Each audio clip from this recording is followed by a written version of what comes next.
కల్కి real story గురించి మీకు తెలుసా?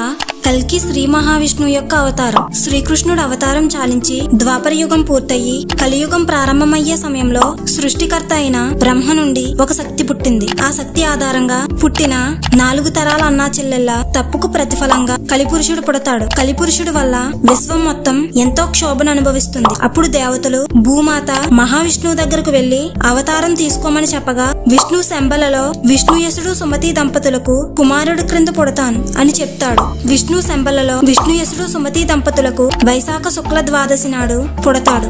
ఆ బాలుడికి కల్కి అని పేరు పెడతారు. కల్కి పరశురాముడి దగ్గర విద్యాభ్యాసం పూర్తి చేస్తాడు. తర్వాత పరమేశ్వరుడికి తపస్సు చేసి తెల్లటి గుర్రాన్ని ఖడ్గాన్ని వరంగా పొందుతాడు. లక్ష్మీదేవి బృహద్రథుడు కౌముది అనే దంపతులకు పద్మావతి అనే పేరుతో పుడుతుంది. తర్వాత కల్కి పద్మావతిని వివాహం చేసుకుంటాడు. అయితే కలిపురుషుడు అన్నా చెల్లెలకు ఎలా